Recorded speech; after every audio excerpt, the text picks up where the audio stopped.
The stories. This hospital wing is a secret trap. Larkin Pruitt learned that phrase from a guard who would not step past the double doors, not even for overtime pay. The wing sat dark on the fourth floor, and people swore it was built to catch the wrong person. He was 34 years old and worked as a biomedical equipment tech at a regional hospital near a river town. That morning, he just wanted to swap old heart monitors, label cables, and go home before his shift ran long. The renovation schedule said the wing was closed, which meant no patients and fewer interruptions for once. The charge nurse handed him a clipboard and pointed at the service elevator with a tired look. "Fourth floor, east wing, and do not get cute with those doors," she said, keeping her voice low. Larkin asked what she meant, and she shook her head like she hated the story. "They lock weird, and that place eats radios," she said, then walked away before he could ask more. Security met him at the elevator with a plastic bin of temporary badges and 2 flashlights. The guard was named Terrence Hale, late 50s, and he moved like his knees hurt every step. Terrence scanned Larkin in, then stopped at the threshold and did not cross it. "If you hear the overhead chime, you walk back out," Terrence said, watching the ceiling instead of Larkin. Larkin tried to laugh, but it came out flat and unsure. He said he was not hunting ghosts, he was swapping monitors and checking batteries. Terrence nodded like he had heard that line too many times before. "Sure," Terrence said, then pointed to the stairwell door behind them. "That is your exit. Remember it." The east wing smelled like old disinfectant and dusty drywall, with a colder air that felt deliberate. Work lights hung from cords, but only 2 of them worked, and they threw long shadows. The hallway signs still named departments that no longer existed, like Respiratory Overflow and Recovery Annex. Larkin kept moving, because standing still made the quiet feel heavier than it should. He reached the supply alcove, where the monitors were stacked in a neat row, ready for removal. Each unit had a tag with a date, and the oldest one read 1997 in faded ink. He took out his phone to snap photos for his work log, then noticed his signal was gone. That fit what Terrence said, and it still made Larkin uneasy in a way he could not name. He started on the first monitor and kept his tools close, because he did not like the echo. Metal clicks bounced down the hall, then came back softer, like someone else was repeating them. He told himself it was just the building, just the empty rooms and the tile floors. Then the overhead speaker crackled, and a single tone chirped like a call bell clearing its throat. The sound lasted 2 seconds, then the speaker went quiet again. Larkin froze with a screwdriver in his hand, listening hard for anything that followed. Nothing happened, so he exhaled and forced himself to keep working. That was when the double doors behind him swung inward and shut with a heavy final thud. He turned and walked back fast, because he did not like the timing at all. The doors had no handle on his side, just a smooth plate and a narrow seam. He pushed anyway and felt the panel give a little, then lock solid like it hit a deadbolt. He called out Terrence's name, but his voice died in the hallway like the air swallowed it. Larkin stepped back and tried the crash bar on the nearby stairwell door. The bar did not move, and the red alarm light above it did not blink. He pulled his badge and waved it at the reader, and the reader stayed dark. That was the moment the phrase made sense, and his stomach tightened with a cold rush. He walked to the closest nurse station and found an old desk with a dead computer monitor. A dusty phone sat on the counter, and its receiver cord was cut cleanly. On the wall behind it, a laminated map showed routes marked with arrows and thick lines. Someone had written in pen across the bottom, "Do not use east exit during isolation." Larkin had heard stories about isolation wings during outbreaks, but this felt older than that. He followed the map, moving slow and checking each intersection for an open stairwell. Every door he tried was locked, and the badge readers were either blank or missing. The only thing that worked was the overhead speaker, which clicked again and gave one more chirp.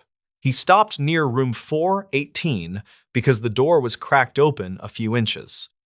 Inside was a stripped patient room with an empty bed frame and a cracked plastic chair. The window blinds were half down, and the light from outside made the room look underwater.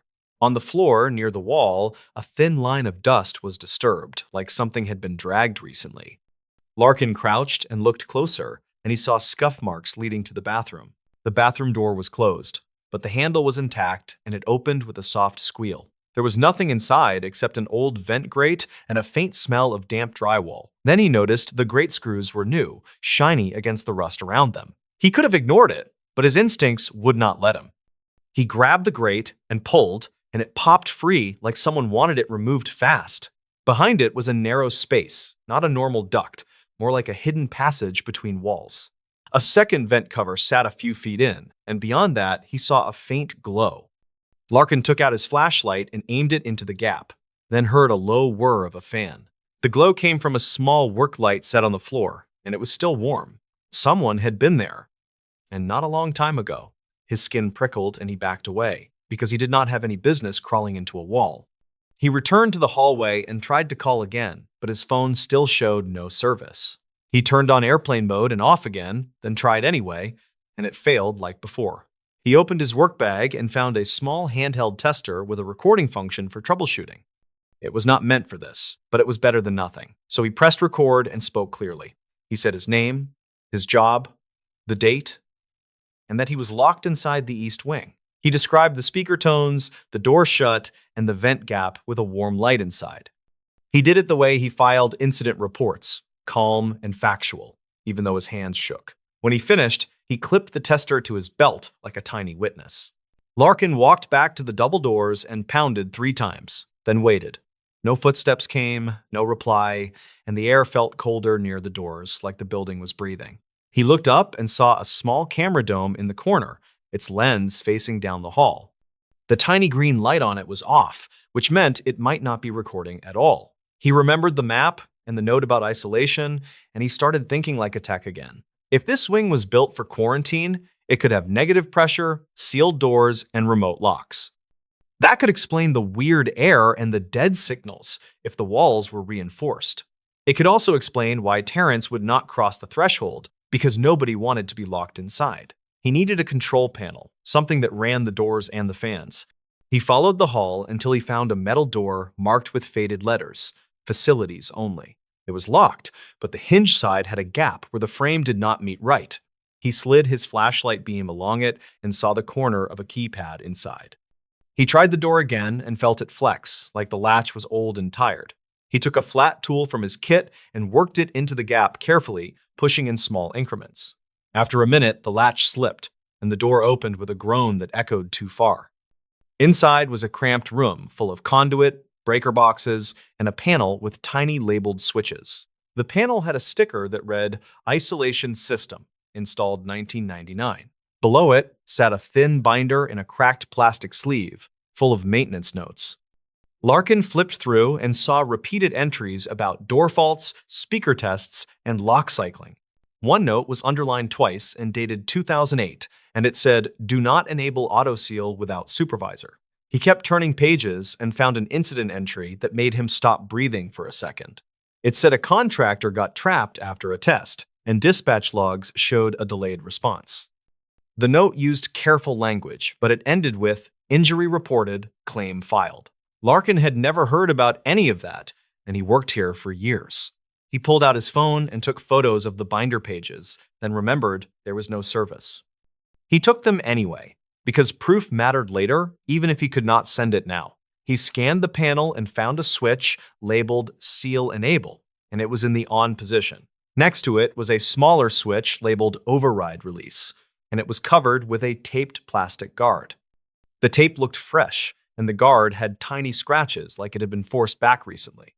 Larkin peeled the tape carefully and lifted the guard, then flipped the override release down. A low alarm tone sounded, not loud, but sharp, and the fans slowed like they were winding down.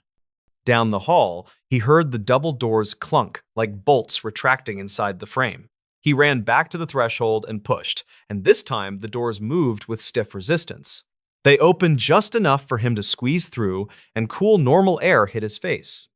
He did not feel relief yet, because the hallway behind him was still dark and still wrong. He stepped out fully, and the doors shut again behind him with a softer close. Terrence was gone from the security desk, and the service elevator stood open and empty.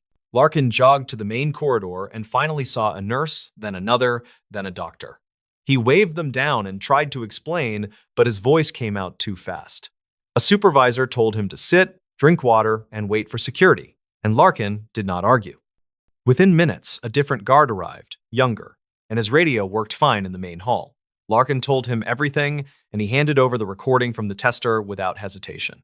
He also showed the photos on his phone, even though they were just images in a dead zone. The guard frowned and said the East Wing should be sealed only during drills, and nobody scheduled any drills. Later that afternoon, the hospital risk manager pulled Larkin into a small conference room. She was named Maris Holt, early 40s, and she spoke like someone used to bad news. She asked him to repeat the timeline, then asked if he touched anything inside the wing.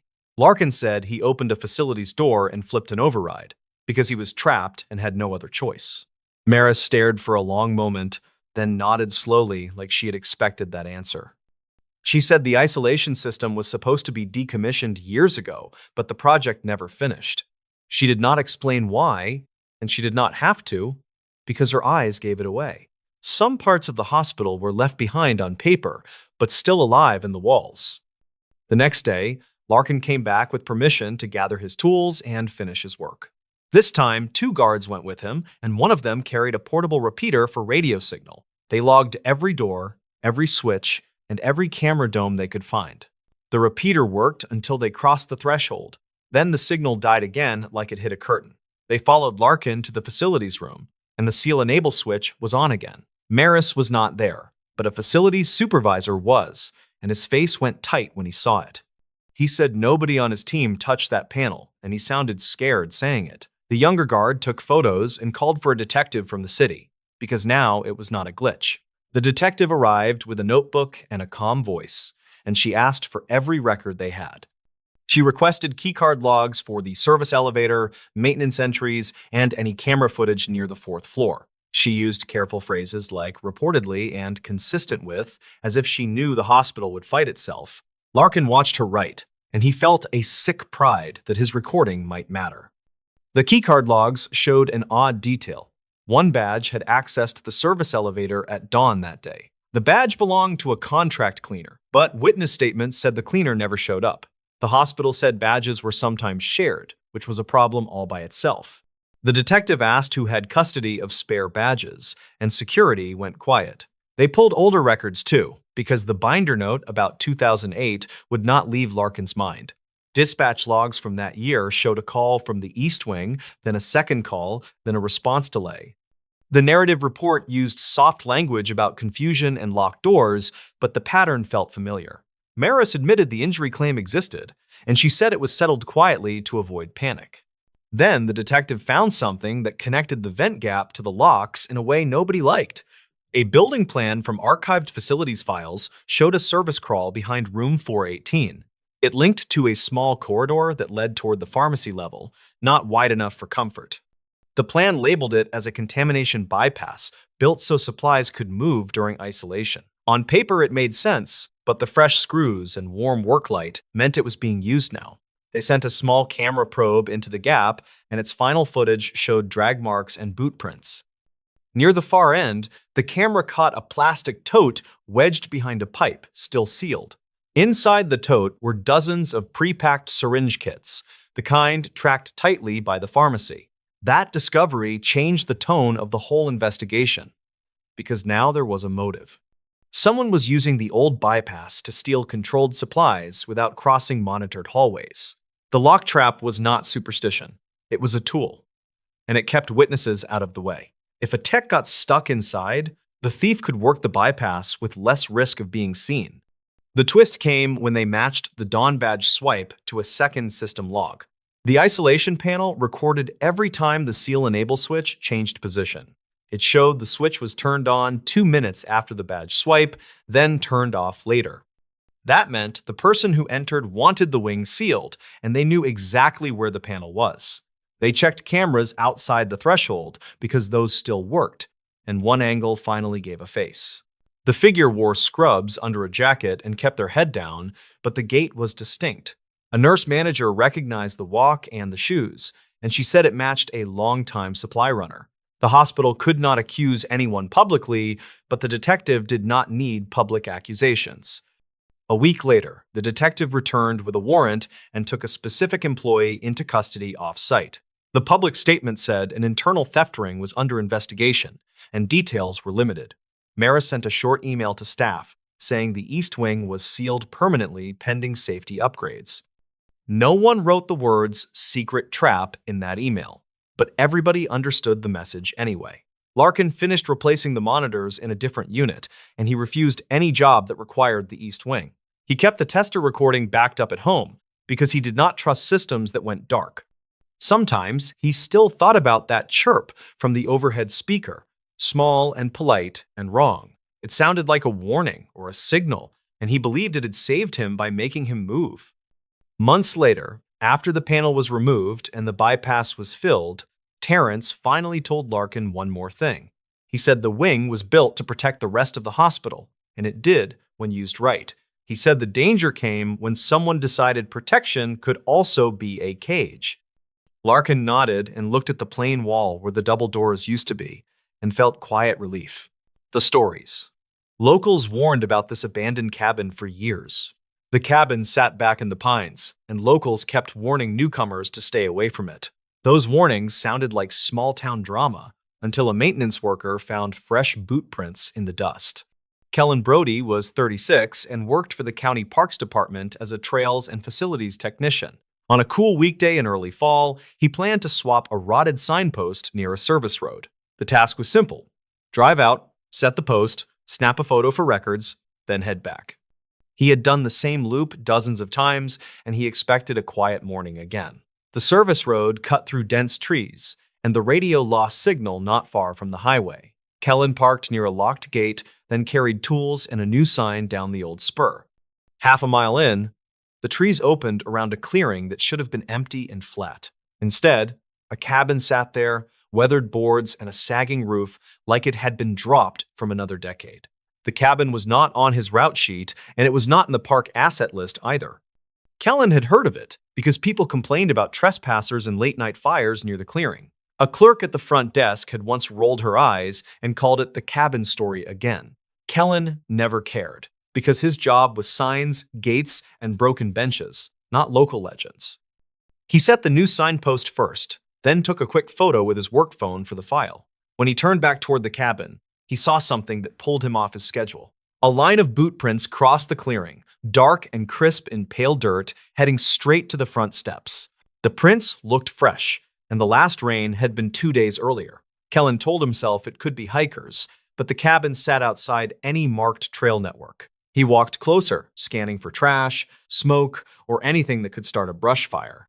At the base of the steps, he noticed a second set of prints that ended and did not return. The ground was soft enough to hold detail, yet there was no matching path back to the tree line. The front door hung slightly open, and the gap looked too clean for a place that abandoned. Kellen stopped on the bottom step, then called out with the polite voice of a worker in public space. He said, "County maintenance, anybody in there?" No one answered, and the cabin gave back only a dull creak from settling wood. He should have backed out and called a ranger, yet the missing return prints felt wrong. Kellen stepped onto the porch, and the boards complained under his weight. Near the threshold, he saw a smear on the doorframe, like a hand brushed it while entering. The smear was dark, but it could have been mud, and he could not tell from the angle. Kellen pushed the door wider with his glove, then leaned inside without fully crossing the threshold. The air smelled old, like damp paper and stale smoke, but it was not the sharp stink of a new fire. Light slipped through cracks in the boards, and dust floated in thin lines across the room. On the floor, a scatter of dry leaves formed a rough arrow pointing toward the back wall. His eyes adjusted, and he saw why locals might warn people away even without a ghost story. A narrow trapdoor sat near the hearth, and its edges were scraped clean, as if opened often. Next to it was a coil of nylon rope, pale and newer than anything else in the cabin. Kellen felt a cold pinch in his stomach, because rope did not belong in a forgotten structure. He backed out, set his tools down, and pulled his phone from his vest pocket. The service bar was still empty, but he could record what he saw for the supervisor later. He took photos of the prints, the rope, and the trapdoor, keeping each frame steady and clear. Then he tried calling again, and the call failed before it could ring. Kellen did not want to go under the cabin alone, and he knew that was a hard rule. Still, he could not stop thinking about the second set of prints that ended at the steps. He decided to do one more thing that stayed on the safe side of his job. He would check around the outside for a second exit, then leave and drive for signal. He walked the cabin perimeter, watching his footing on loose stones and roots. Behind the structure, a shallow trench ran along the foundation, filled with needles and old cans. Halfway down the back wall, the trench deepened and something metal glinted under dirt. Kellen crouched, brushed aside debris, and found a small square vent with a modern latch. The vent was nearly hidden, and it looked recently cleaned, which made it stand out. He did not open it, but he photographed it, then marked the spot in his phone notes. He typed short lines, cabin clearing, fresh prints, rope by trapdoor, vent with latch. He added the time, because details mattered when someone later asked what he had seen. By the time he returned to the gate, the quiet felt heavier than it should. Kellen loaded his tools, started the truck, and drove until his phone picked up a weak bar. He called his supervisor, then the regional ranger office, and he left a careful message. He said there were signs of activity at an abandoned cabin, and he was not going back alone. An hour later, a ranger named Sloane Maris met him at the gate with a second vehicle. Sloane was in her 40s, practical, and tired in the way of people who cover too much territory. She listened without interrupting, then asked for the photos and Kellen's exact walking route. Kellen handed over the phone, and she studied the prints and rope with a tight jaw. Sloane said the cabin was outside the official park map, but it still sat on public land. She also said locals called it the Long Cedar Place, and complaints came in every few months. Most reports were bonfires, dumped furniture, and teens daring each other to stay overnight. She did not mention ghosts, and her tone made it clear she did not want that part. They walked back together, and Kellen felt better with another set of footsteps beside his own. At the clearing, Sloane took her own photos, then measured the prints with a small ruler card. She pointed out that the deep heel marks suggested someone carrying weight going in. Then she paused at the steps, and she made a quiet sound, like a breath caught. There were two sets of prints now, and one set overlapped Kellen's earlier path. The newer set was lighter, and it came from the opposite edge of the clearing.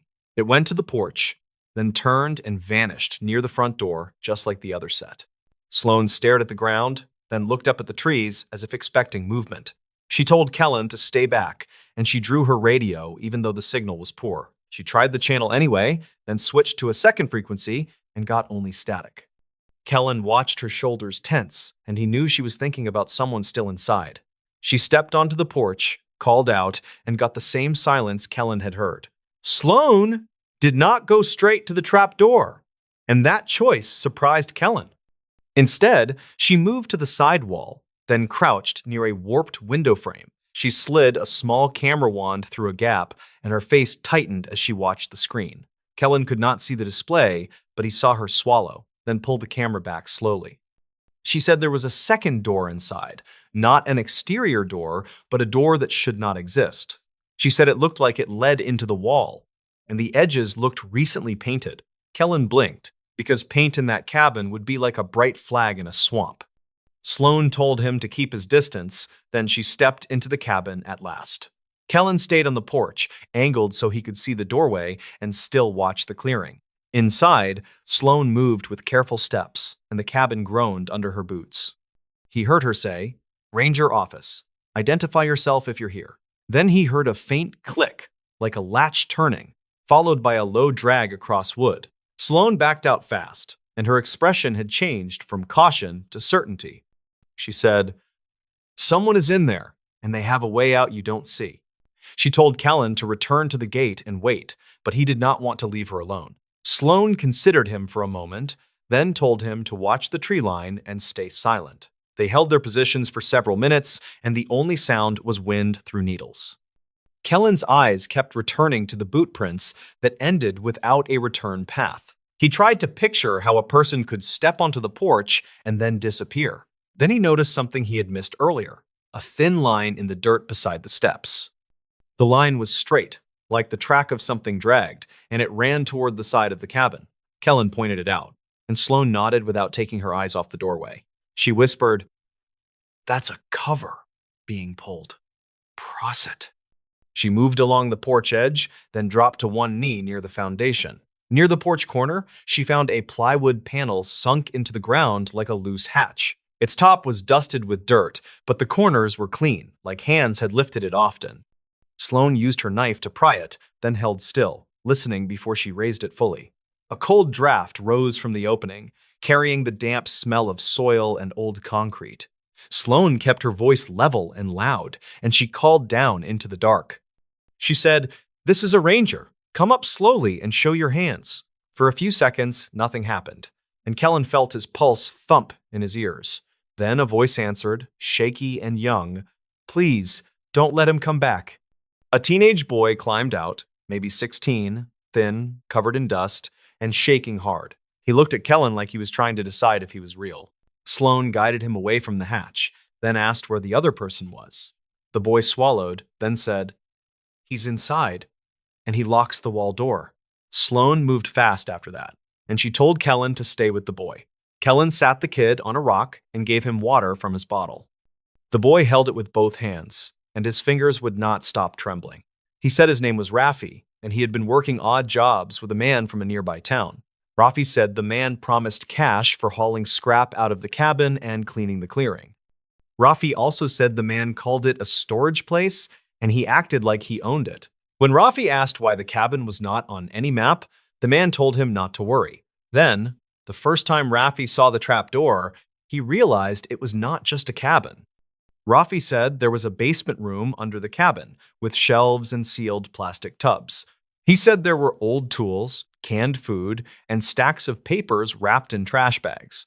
He also said there were cameras, not new ones, but working ones with a small monitor. The man watched that monitor, and he told Rafi the cabin was safer than anywhere else. Kellen asked, "Safer from what?" Rafi looked toward the cabin, then lowered his voice like the trees could listen. He said, "He said people used to come here to hide, and they never left clean." He added that locals warned about it, because strangers always seemed to vanish around it. Kellen did not want to push a frightened kid, but the details sounded too organized for trespassing. He asked how Rafi got out, and Rafi pointed to the hatch under the porch.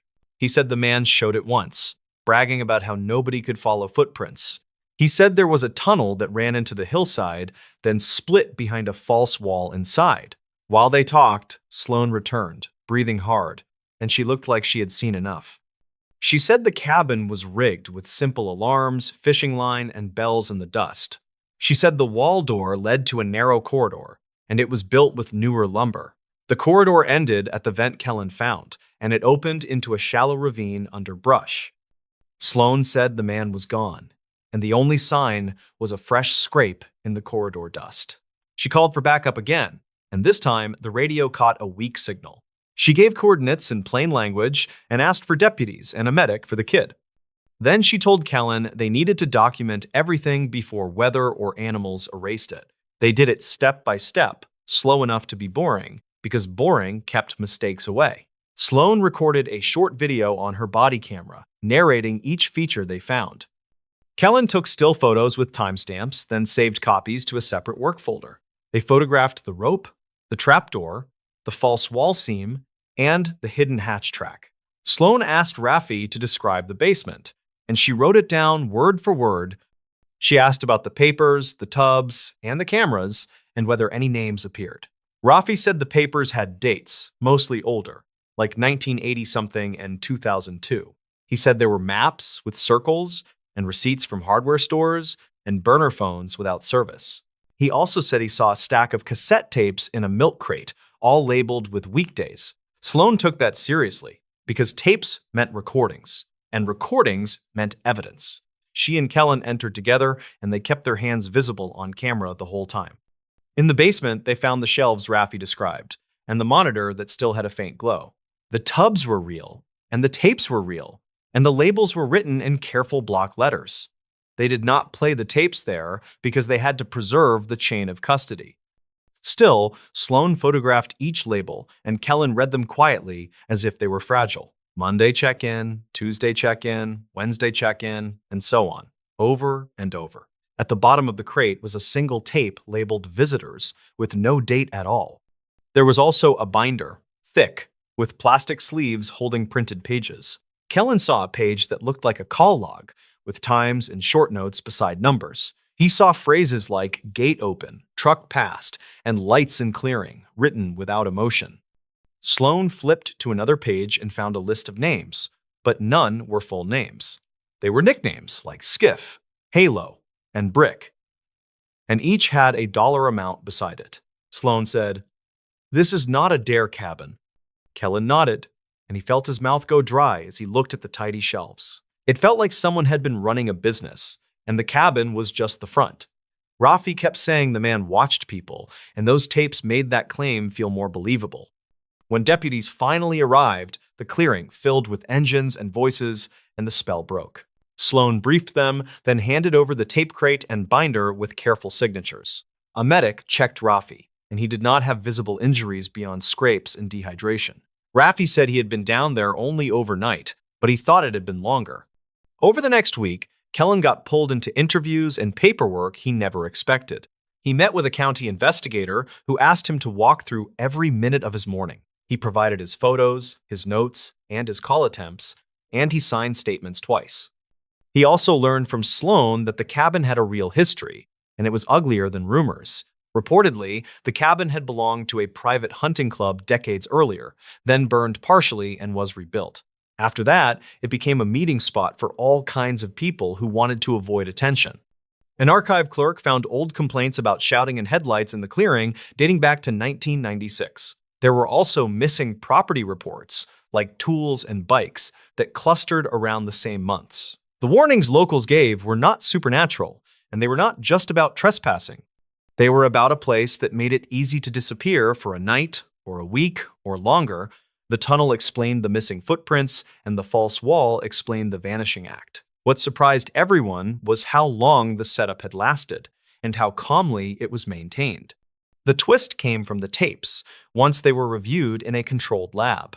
According to the investigator, several tapes captured short conversations, not confessions, but transactions and threats. One tape, the visitor's tape, included a voice that matched a former county contractor. That contractor had worked on culverts and drainage years earlier, and he had access to equipment and permits. The case tightened when purchase records matched lumber and vent hardware to a job billed as erosion control. The hidden vent was installed under cover of that work, and it blended into real maintenance. It meant the cabin was not just an accident of history, it was updated with official-looking paperwork. That was why it stayed off radar, because it hid behind normal processes and boring invoices. Kellen kept thinking about the moment he saw the prints that did not return. He realized the warning was never about the cabin itself, it was about the system around it. A place can be rotten and still look ordinary, especially when someone keeps it swept. When he drove past the gate later, the clearing was empty again, and the cabin was finally boarded up. Rafi was placed with relatives, and his statement became a small hinge in a bigger investigation. Sloan kept her tone steady whenever Kellen asked how it ended, because cases like that rarely end clean.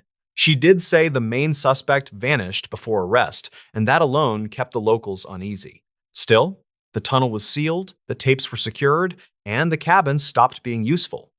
Months later, Kellen replaced the signpost again, because weather never stops doing its own work. He stood at the edge of the clearing and listened to the ordinary forest sounds. The cabin looked smaller with boards across every opening, like a mouth forced shut. Kellen understood why people warned others for years, even if they never knew the exact reason. He walked back to his truck, and he did not glance over his shoulder this time. Some places earn their reputation the slow way, through patterns people notice without proof.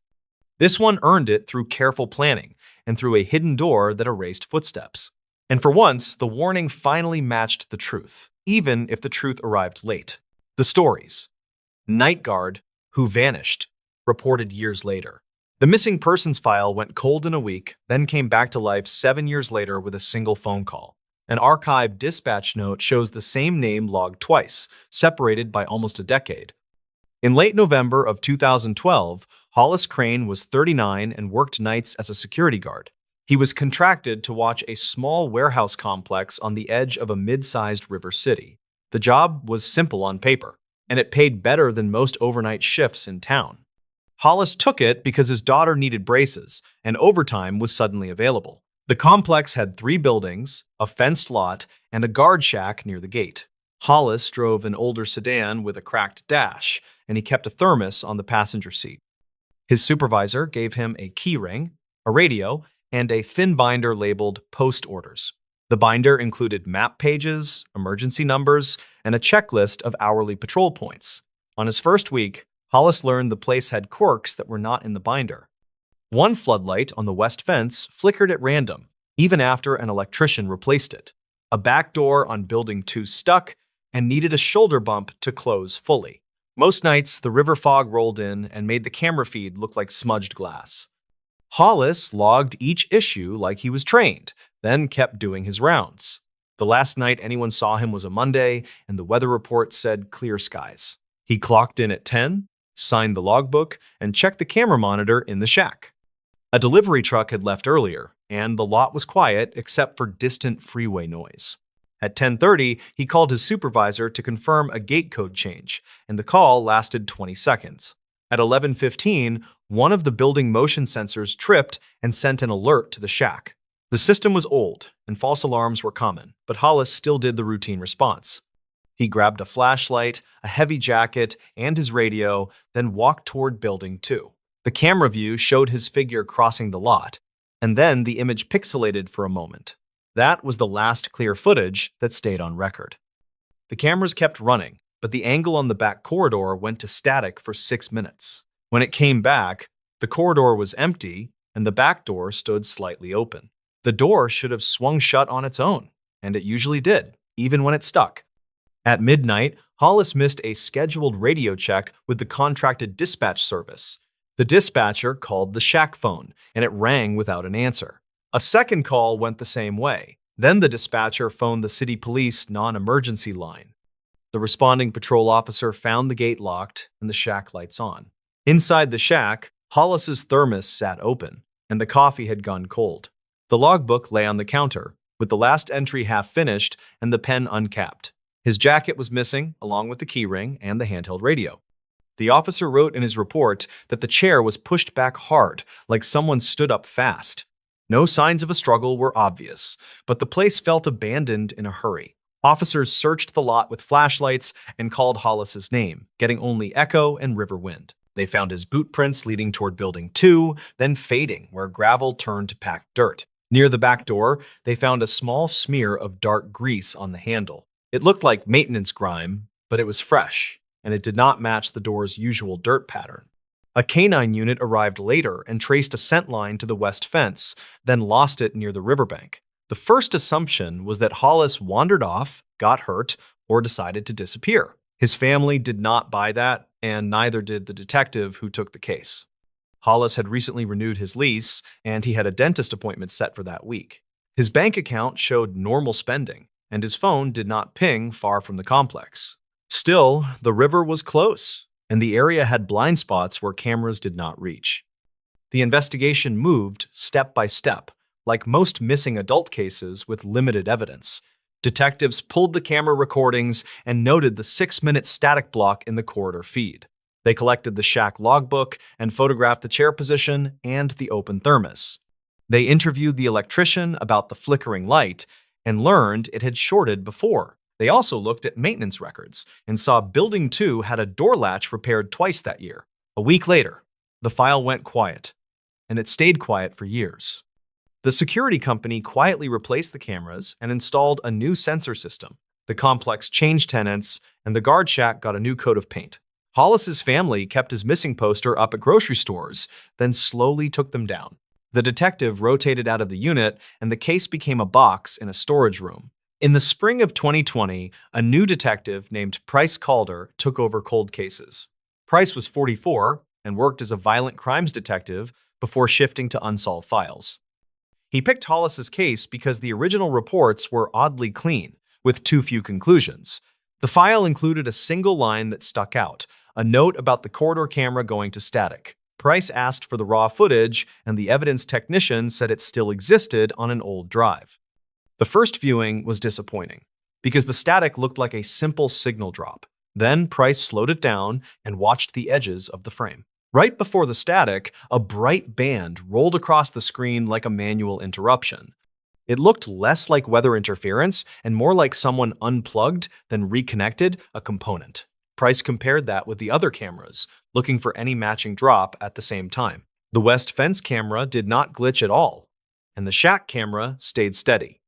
That meant the corridor feed failed alone, not as part of a system-wide outage. Price wrote that down, then called a retired technician who had installed the system. The technician reportedly said that specific camera line ran through an exposed junction box near the west fence. Price drove out to the complex with a city inspector and asked to see the old junction route. The box had been replaced years earlier, but the mounting holes in the post were still visible. A new conduit ran cleaner, yet an older cable path had been left in place behind a utility shed. It led toward the riverbank, and the inspector said it was common to abandon runs like that. Price photographed the path and asked the current property manager about any past trespassing issues. The manager mentioned a story, and it sounded like gossip until Price pressed for details. Years back, a fisherman claimed he found a radio near the river, then lost it to police. No report existed for that recovery, at least not under Hollis's name. Price asked the manager to locate the fisherman, and the manager gave a first name and a phone number. 2 days later, Price reached the fisherman and heard a nervous pause before any answer. The fisherman said he had found a handheld radio in Reeds sometime in early December of 2012. He claimed he called the number on it, and a man answered and told him to leave it alone. That part sounded strange, because those radios did not have call numbers like cell phones. When Price asked more, the fisherman admitted he never actually called. He just showed it to someone. He said a man in a pickup offered cash for it, and he took the cash, then regretted it later. Price did not treat that as a confession, but it was a new lead that fit the junction box detail. He requested old traffic camera logs for that stretch of access road near the complex. Most footage was gone, but a few still images remained for toll and speed enforcement. One image from that week showed a pickup parked near the west fence access lane. The plate was too blurred to read, yet the truck had a distinctive ladder rack. Price checked old maintenance work orders and found a contractor had serviced floodlights that month. The contractor's truck in the paperwork had a ladder rack. The name on the invoice was a small electrical firm that had since dissolved.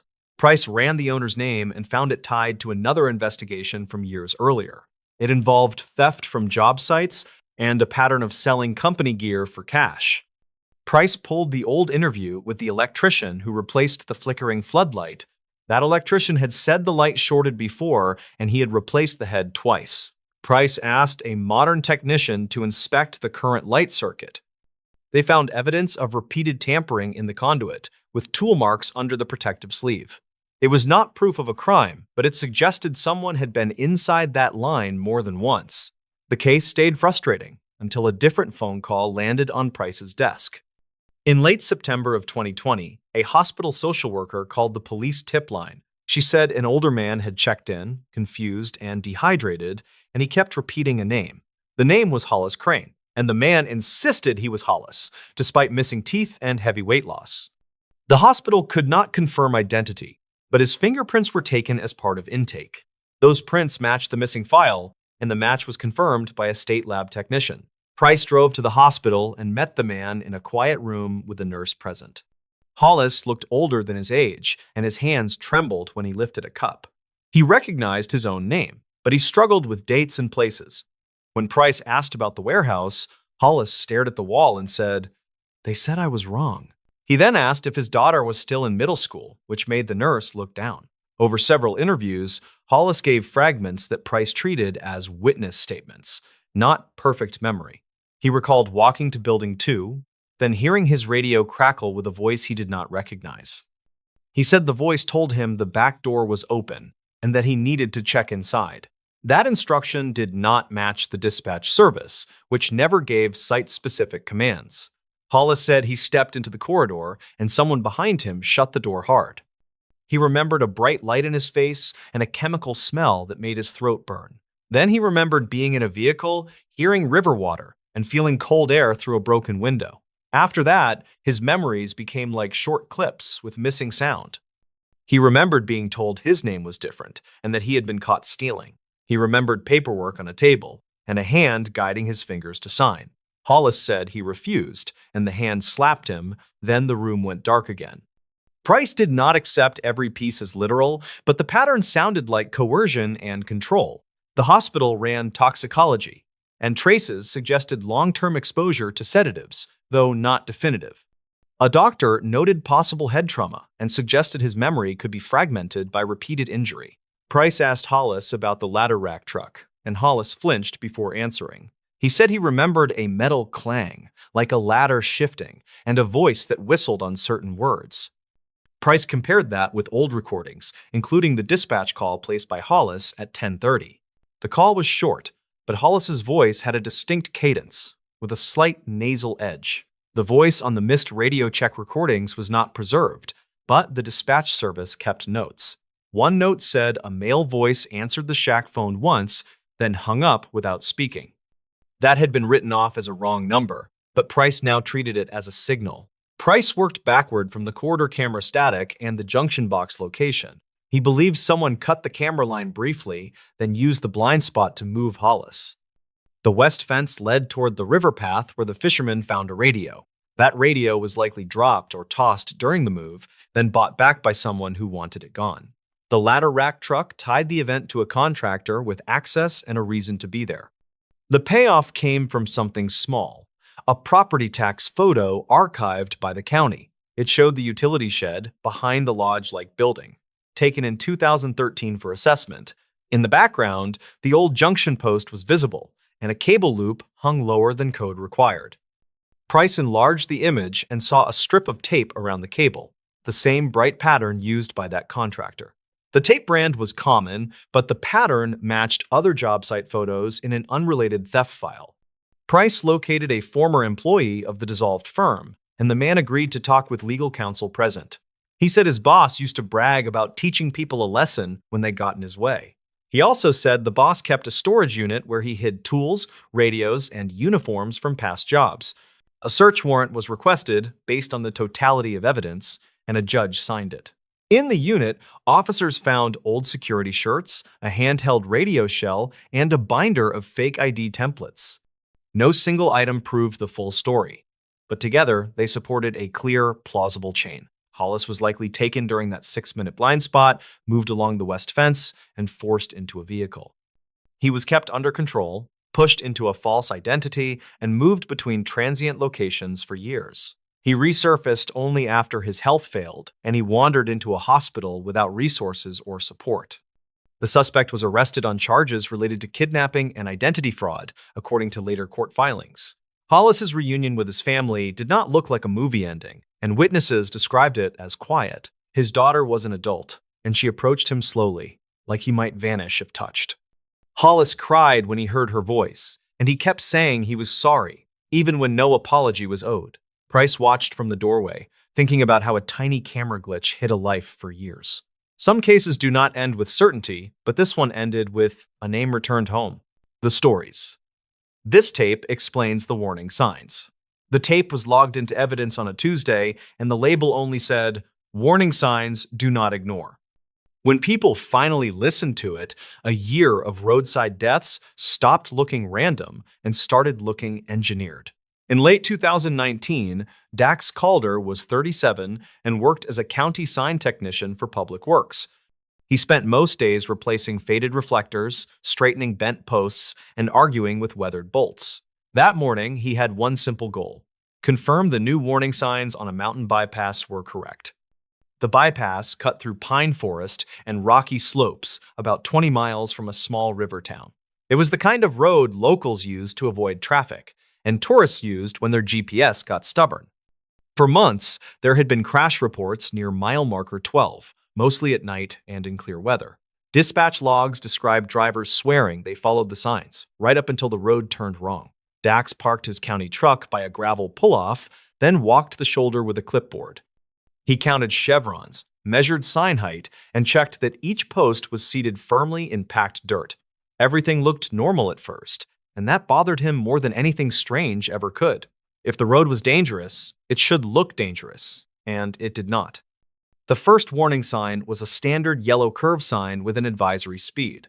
It was fresh, reflective, and aimed straight at the lane like it had been installed yesterday. Dax wrote down its placement, then stood behind it to check the bolts in the bracket. That was when he saw the backplate had a second set of holes, drilled clean and recent. He touched the metal and felt a faint grit, like someone had ground it and wiped it fast. County signs came from a warehouse, and nobody was supposed to drill new holes in the field. Dax took photos anyway, then noted the serial number stamped near the lower edge. The serial number did not match the shipment list he printed that morning. He drove farther and found the next sign, a narrow bridge warning near a shallow ravine. The bridge was not narrow, and the guardrails were modern and well-maintained. Dax checked his map and confirmed there was no bridge project scheduled for this road. He stared at the sign until his eyes started hunting for an explanation that was not there. A pickup came up behind him, slow and cautious, then stopped in the lane with hazards flashing. The driver rolled down the window and asked if the road was closed because the signs looked wrong. Dax said the road was open, and he asked what signs the driver had seen. The driver said, 2 detour arrows and a warning about a drop-off, and none of it made sense. Dax felt a tight heat in his chest because his clipboard showed no detour signs at all. He asked where the driver saw them, and the driver pointed back toward a turn he had already passed. Dax thanked him, then watched the pickup crawl away like the driver did not trust the pavement. When the truck disappeared, Dax walked to his county rig and called his supervisor. His supervisor was Renly Goss, early 50s, a practical manager who hated surprises. Renly answered on the second ring and sounded annoyed until Dax said, "Wrong signs," and "new drill holes." Renly told him to pull the signs if he could, and to document everything before touching anything. Dax agreed, then drove back toward the turn the pickup driver mentioned. The detour arrows were there, but they were not county issue, and they were not on proper posts. They were strapped to trees with metal banding angled to pull drivers toward a dirt service road. The service road dropped downhill into dense brush, then curved behind a ridge and disappeared. A small hand-painted board read "Bridge Out," and the letters looked fresh. Dax stood at the edge and watched a sedan approach, headlights bright in late afternoon shade. The driver slowed, saw the detour, and started to turn onto the service road without hesitation. Dax stepped into view and waved both arms, forcing the driver to stop hard.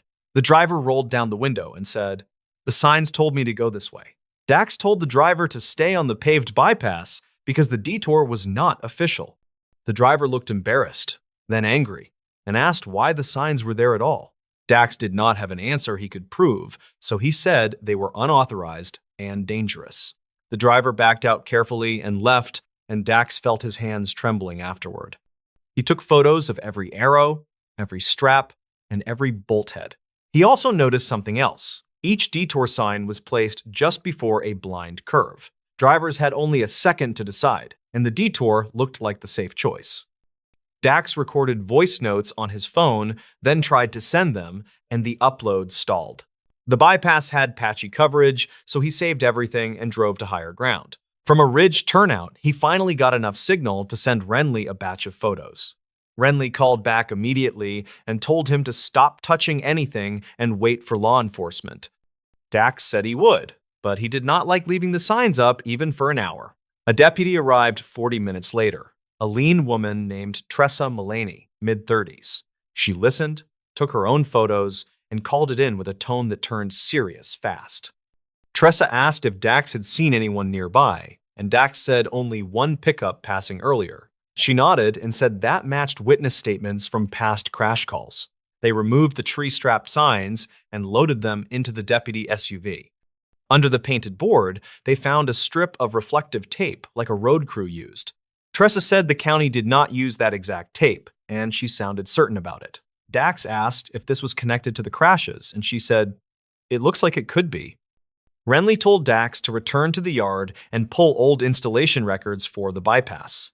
Dax spent the evening in a dusty office, flipping binders and scanning sign serial numbers.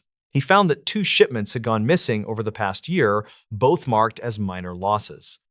The lost notes said damaged in transit, which now felt like a lazy answer. The next day, Tressa met Dax in a small interview room at the sheriff office. She played him a clip from an archived 911 call from 2018. A shaken driver described a bridge out sign and a detour that led into darkness.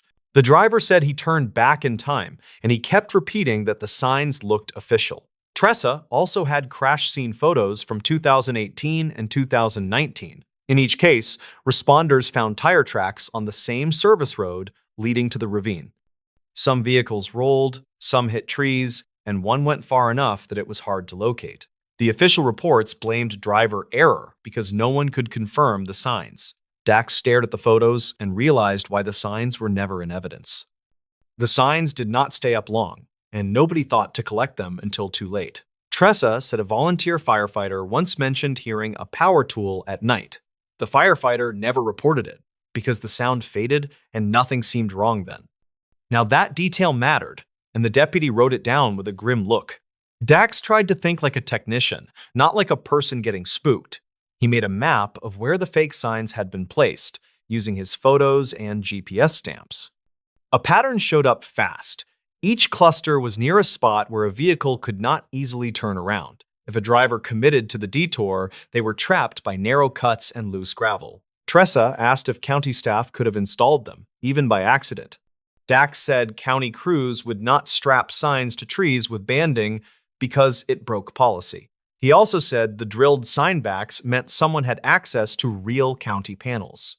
That did not prove anything alone, but it narrowed the pool of people who could do it.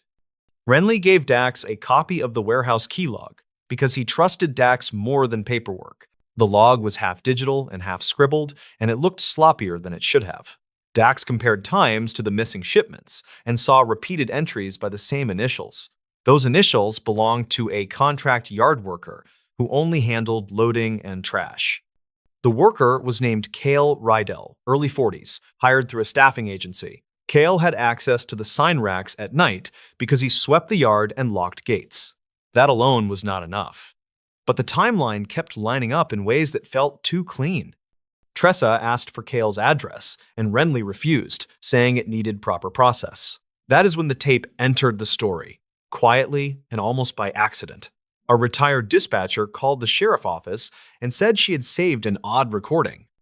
She said it was not a 911 call, it was a voicemail left on a county line.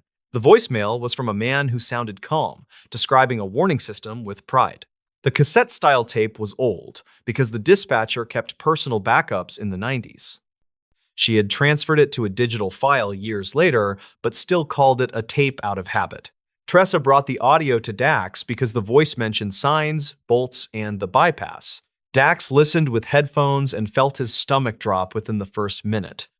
The man on the recording said, "Those warnings are the whole thing. They guide them where you want."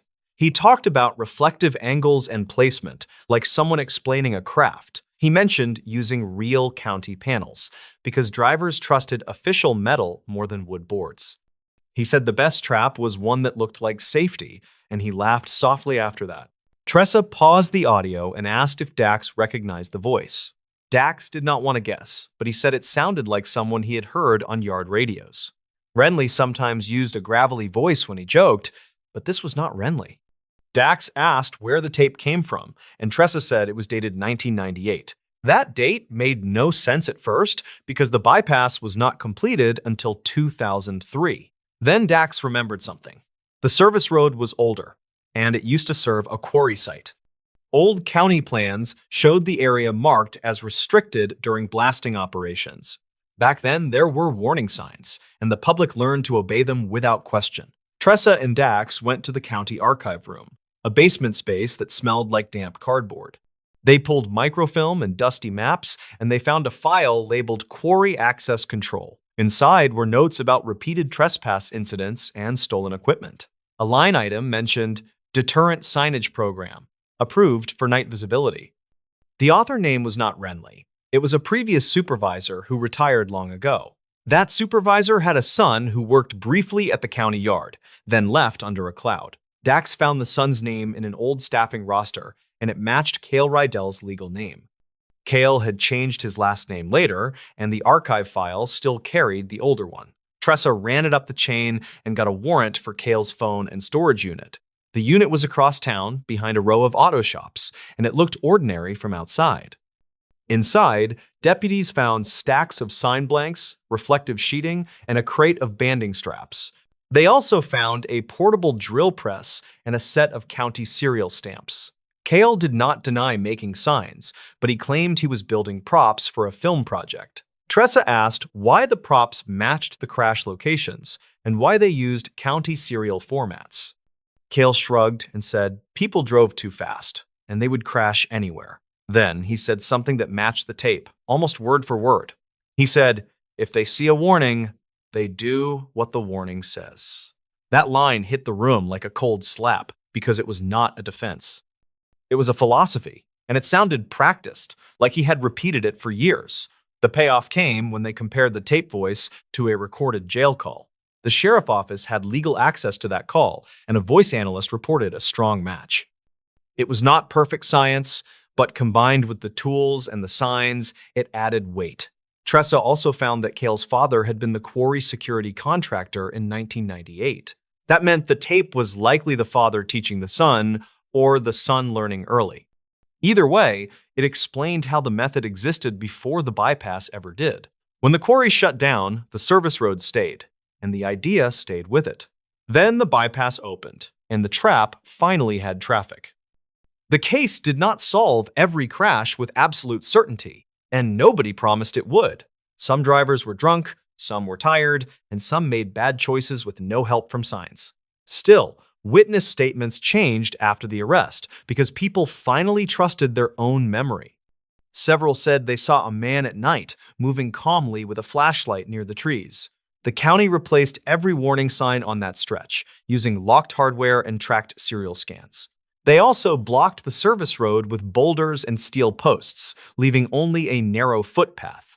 Dispatch logs showed a sharp drop in late-night crashes within weeks.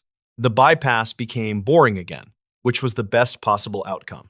Dax kept a copy of the tape transcript in his work folder, even after the trial ended. He did not listen to it anymore, because the laughter at the end stuck in his head.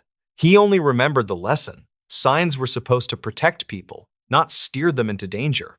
When he bolted a warning sign to a post, he checked it twice, then checked it again. The stories. These archived dispatch calls revealed proof.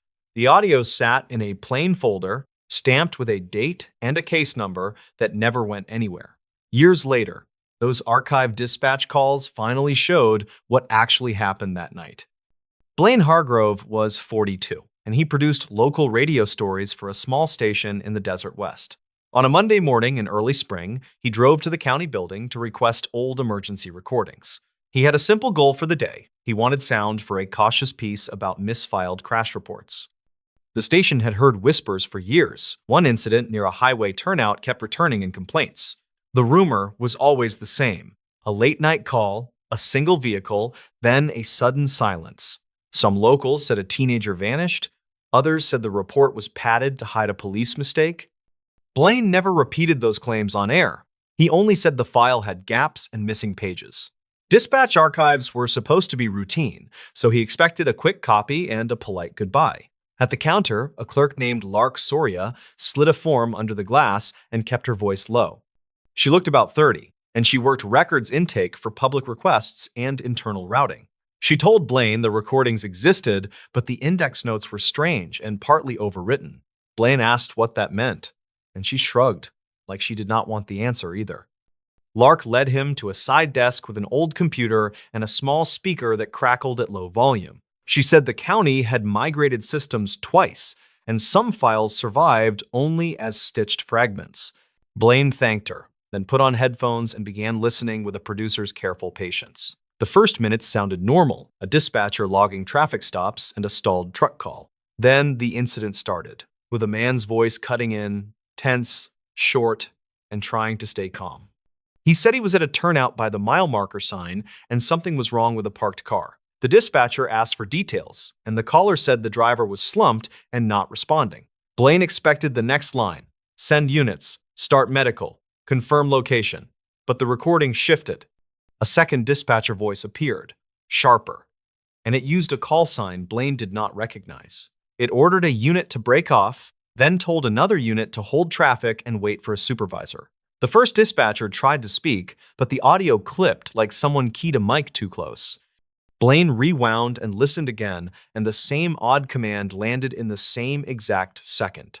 He paused the audio and stared at the screen. because it sounded like two channels merged poorly. Lark watched him from behind the counter, and her face tightened when she saw his expression. Blaine asked if the second dispatcher was real or if the system had a known echo problem. Lark said there should have been only one dispatcher on nights, and the roster showed a single name. Blaine kept listening, and the caller's voice returned, quieter now, as if he had moved closer. He said the car door was open, and there was a phone on the seat with the screen still lit. The dispatcher told him to step back, and he agreed, but his breathing stayed loud in the mic. Then a new sound came through, a brief metallic click, followed by a calm voice saying, "Cancel units." The cancel order did not sound like a field officer. It sounded like a desk voice with a practiced rhythm. Blaine felt his skin go cold because cancellations were supposed to include a reason and a unit number. Instead, the voice simply said the call was unfounded and told everyone to return to prior assignments. The original dispatcher protested, and the recording ended with a sharp tone and a cut to dead air. Blaine removed the headphones and asked Lark if the logbook matched what he had just heard. She opened a scanned report on her screen, and it showed a routine welfare check with no transport.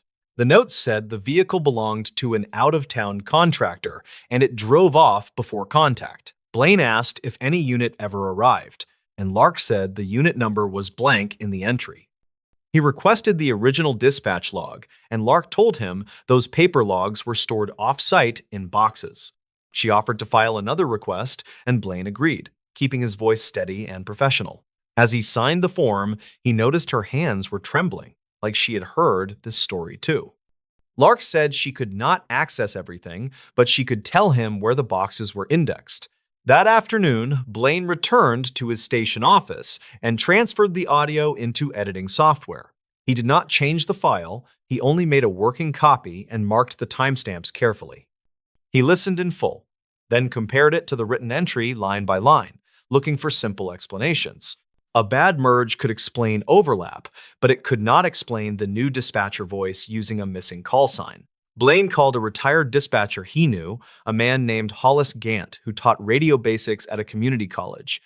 Hollis was 61, and he had worked nights for 2 decades before taking early retirement. Blaine played a short excerpt, and Hollis immediately asked where the second voice came from. He said it sounded like a console mic, not a portable radio, because of the clean compression and lack of wind noise. Blaine asked about the click, and Hollis said it sounded like a channel patch being opened and closed. He explained that old systems let supervisors override traffic, especially during officer safety incidents. Blaine asked if overrides were logged, and Hollis said they should be, unless someone bypassed the normal menu. He also said the voice cadence felt familiar, like someone who had trained others and used set phrases. Blaine made a plan that was simple: gather every source that could confirm who spoke and who listened. He requested the off-site paper logs, the unit assignment roster, and the maintenance notes for the dispatch console. He also tracked down the original caller, using the case number tied to the partial record index. The contact address was outdated, but a utility record pointed to a forwarding box in a coastal town. A week later, Blaine reached the caller by phone, and the man sounded older than expected. His name was Keir Lamb. He was 50, and he worked as a forklift mechanic for a shipping yard. Keir said he had avoided interviews for years because he felt stupid and scared about that night. He agreed to talk off the record first, as long as Blaine did not use his name on air. Keir said he had been driving home late, and he pulled into the turnout to make a quick call. He noticed a sedan with its driver door open and a person inside who did not respond. He called emergency services from a flip phone, and he remembered the dispatcher voice clearly. He also remembered someone else talking over her, like a second person in the same room. Keir said he heard the cancel order, and it did not come through the phone speaker. He said it came from behind him, like someone standing near the turnout speaking into a handheld radio. Blaine asked if Keir saw anyone, and Keir said he saw a dark SUV with no light bar. It rolled in slow, stopped without headlights, and someone stepped out and told him to leave. Keir said the person was not in uniform, but he held a radio and spoke like he belonged there. He told Keir, "Go home. You didn't see anything, and you don't want trouble." Keir left because he believed him, and because his phone screen had gone dark as if the call dropped. He drove straight home, and he did not sleep, because he kept imagining the open car door in the wind. Blaine asked why Keir never filed a complaint, and Keir said he tried once, then got warned again. He said a man called his house the next day and knew details that were not in the public record. The man told him the county had it handled and said his job could get complicated if he kept talking. Keir said he had a kid at home then, and he chose silence, even though it still bothered him. Blaine compared Keir's memory to the audio again, and one detail stood out in a new way. The cancel voice sounded like it came through the dispatch system, but Keir remembered hearing it nearby. That meant someone on scene repeated the cancel order, or someone on scene caused it to happen.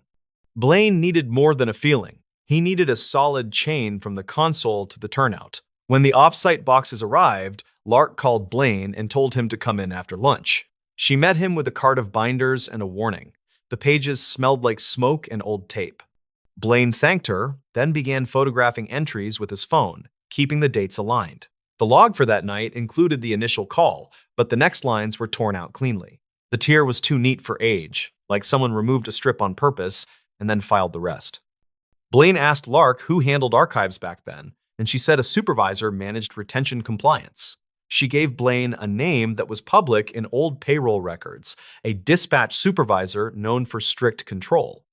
Blaine did not repeat the name in his notes. He wrote only supervisor and the year. Blaine requested the maintenance notes next, hoping they would show a console override or a repair ticket. The county replied with a short letter saying no relevant notes existed due to a purge policy. Blaine appealed the response and included dates and system model references from public purchasing records. 2 days later, a different clerk emailed a scan that had been missed, a single page with a service code. The page referenced a patch panel fault, and it listed a time within minutes of the turnout call. It also listed a technician sign-off, and the signature matched the supervisor's initials in the payroll files. Blaine showed the page to Hollis, and Hollis frowned and said that was not a technician's signature. He said it looked like a supervisor signing to close a ticket without an actual repair. Blaine now had 3 things that aligned: an overwritten index, torn log lines, and an odd console patch record. Still, none of it proved who issued the cancel order, and none of it proved why. He needed the one thing most people ignored: the background noise that rides under speech. So he took the working copy and asked an audio engineer at the station to run a clean analysis. The engineer, a woman named Tamsin Rowe, was 35 and had built her career restoring old interview tape. She listened with good headphones, then zoomed into the waveform around the metallic click. She said there was a second click under the first, offset by a fraction of a second. She explained it sounded like a desk foot switch, followed by a handheld transmit button. Tamsin also noticed something stranger: a low tone under the cancel voice that stayed constant. She said it sounded like an air conditioner fan, the kind found in small office rooms. Then, she compared it to the first dispatcher voice, and the fan tone was different and steadier. That suggested the cancel voice was recorded in a different room, then patched into the main channel. Blaine asked if that could happen, and Tamsin said yes, if someone used a training room console. Some centers had a second console for drills, and it could be patched into live traffic in emergencies. Blaine asked who had access, and Tamsin said supervisors and trainers usually had the keys. Blaine felt the story tightening because a trainer would know exactly how to sound calm on a bad night. He returned to the county building and asked Lark one careful question: did the dispatch center have a training console then? Lark hesitated, then said the old floor plan showed a side room labeled instruction booth. She said it was removed during renovations, but it existed in that era and shared wiring with the main floor. Blaine asked if the booth had its own mic, and she said yes, and it had a direct patch switch. Blaine still did not have the motive, and he did not want to guess at it. So he looked at what else happened that night, and he found something buried in unrelated paperwork. A property sheet showed a large cash seizure from a traffic stop logged into the evidence room at midnight. The next morning, the cash was reported short, and the report blamed a counting error and got closed. Blaine lined up the times, and the turnout call landed right between the evidence log and the cash discrepancy report. He asked Hollis if a fake emergency could pull units off the road, and Hollis said it was a classic trick. A welfare check at a turnout would draw patrol, and it would also distract dispatch from monitoring internal doors. If someone needed 5 minutes alone, A sudden call and a sudden cancel could make that window. Blaine called Keir again and asked about the dark SUV, and Keir described it in more detail. He said it had a State Fleet plate and a small antenna cluster like a communications vehicle. He said the driver who spoke to him wore a plain jacket, but carried himself like a supervisor. Keir also said the sedan in the turnout was not in bad shape. It looked staged, like it had been parked carefully. Blaine realized the proof was not just in what the dispatch calls said, it was in what they avoided saying. No one ever confirmed a unit arrival, no one ever logged a plate check, and no one asked for medical priority. The call was designed to be started and stopped quickly, without the normal steps that create paper trails. That meant the person controlling it knew policy and knew exactly which parts to skip.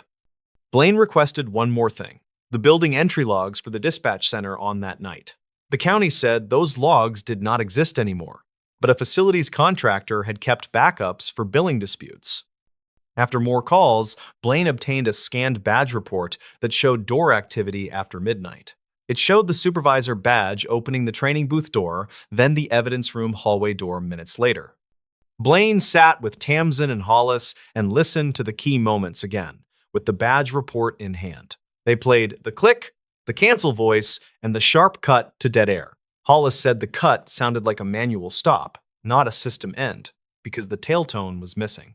Tamsin said the handheld click matched a portable radio nearby, which fit Keir hearing a voice behind him. Blaine had to be careful, because proof can still be misunderstood if the story gets rushed. He wrote a timeline using only documents, audio artifacts, and witness statements that could be verified. He removed names, and he removed any detail that could point to private people who had done nothing wrong. He focused on the method: a staged call, a training booth patch, a rapid cancel, and a missing log strip. When Blaine returned to the county building to ask for comment, Lark met him with tired eyes. She said someone had called her office, asking why she kept helping a radio producer dig up old dirt. Blaine told her she did not need to do anything else, and he could handle the rest on his own. Lark shook her head and said she had one more thing, because she was done pretending it was normal. She handed him a photocopy of an internal memo, filed as a training note but written like a warning. It instructed staff to route certain audio requests to supervision, and it referenced the turnout call by date. The memo used the phrase proof risk, and it ordered that no copies be made outside official review. Lark said she found it in a misfiled binder, and it had never been scanned into the public index. Blaine read the memo twice, then folded it and placed it in a plain envelope with his notes. The proof was not a confession, but it was a paper trail showing someone feared what the audio contained. He thanked Lark, and she asked one question: "Are you going to put this out there?" Blaine said he would, but he would do it carefully and only with what he could support. The final piece came from a place Blaine did not expect: a voicemail from an old number he had called weeks earlier. It was short and strained, and it sounded like a person trying to choose words that would not invite retaliation. The voice said the training booth patch switch was used that night, and it was used by someone with keys. The voice also said the sedan at the turnout belonged to a county pool, and it was checked out under a fake entry. Blaine saved the voicemail, then asked Tamsin to confirm it was not spliced or altered. Tamsin said it was clean, and she noted the same steady fan tone found under the cancel voice. That meant the voicemail speaker had likely been in the same small room and knew the sound of it. Blaine did not know who left the message, but the audio carried its own quiet fingerprint. When the story aired, Blaine kept the language careful and grounded, because facts matter more than heat. He played the dispatch excerpt, then explained the torn log, the badge report, and the patch record. He included Keir's account without naming him, and he described the SUV in broad terms only. He never claimed a specific person stole anything, but he showed how the staged call created a perfect distraction. The county responded with a short statement, saying the matter was old and could not be confirmed. They did not deny the training booth existed, and they did not explain why the log strip was missing. Within days, a state auditor announced a review of evidence handling practices going back many years. Blaine did not celebrate, because the point was never drama. It was the shape of truth in the record. Weeks later, Blaine sat in his edit room and listened to the archived call one last time. He noticed how the original dispatcher sounded, like someone trying to do her job inside a sudden fog. He imagined the moment she realized a second voice had taken control, and she could not stop it. It was not supernatural. It was ordinary power, used quietly, and that made it worse. Blaine filed the raw audio, the memo copy, and his notes into the station archive with strict access rules. He labeled everything with dates in words, so future staff would not lose the trail in bad metadata. He also sent Keir a short message through the number he had, saying the story was finally out. Keir replied once, and only with relief, saying he could breathe easier now. The proof had been there all along, hiding in a click, a fan hum, and a missing strip of paper. It did not solve every question about the turnout, but it showed the call was never what it claimed. For Blaine, that was enough to matter, because it meant the record could still be corrected. And for anyone who still trusted the archive, it was a reminder that silence sometimes has fingerprints.